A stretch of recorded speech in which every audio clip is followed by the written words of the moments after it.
জন্য বলছি সিংহের কানে সুরসুরি দিও না।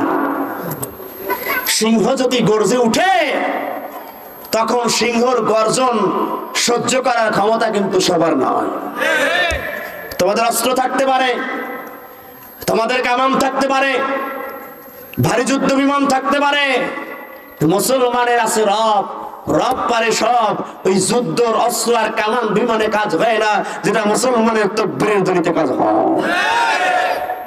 বাংলাদেশকে চূর্ণ করো, বাংলাদেশকে দখল করো। কেউ আমেরিকার কাছে বসে দাও, কেউ ভারতের কাছে বসে দাও, কেউ বার্মার কাছে নিয়ে যাও, কেউ আমার কক্সবাজারকে ছিনিয়ে নাও, কেউ আমার সেন্ট মার্টিনকে ছিনিয়ে নাও। বাংলার মুসলমান যদি ময়দানে নামে নারায়ে তাকবীর স্লোগানে পৌরগন্ধির ইট আর বিল্ডিং যেমন খুশি বলেছে, বাংলার মুসলমানের কাছে নারায়ে তাকবীর স্লোগান দিয়া যেদিন ময়দানে নামবে, বাংলার মুসলমান ময়দানে নামলে মুসলমানের তাকবীরের ধ্বনিতে ভারতের লাল কেল্লায় ইসলামের পতাকা পথ করে উঠবে।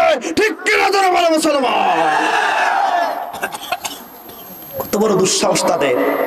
এটা স্বাধীন দেশ, সেই দেশ তারা দখল করার স্বপ্ন দেখে। কথা বলেন, আপনারা মনে মৃত্যু হয়ে গেছে।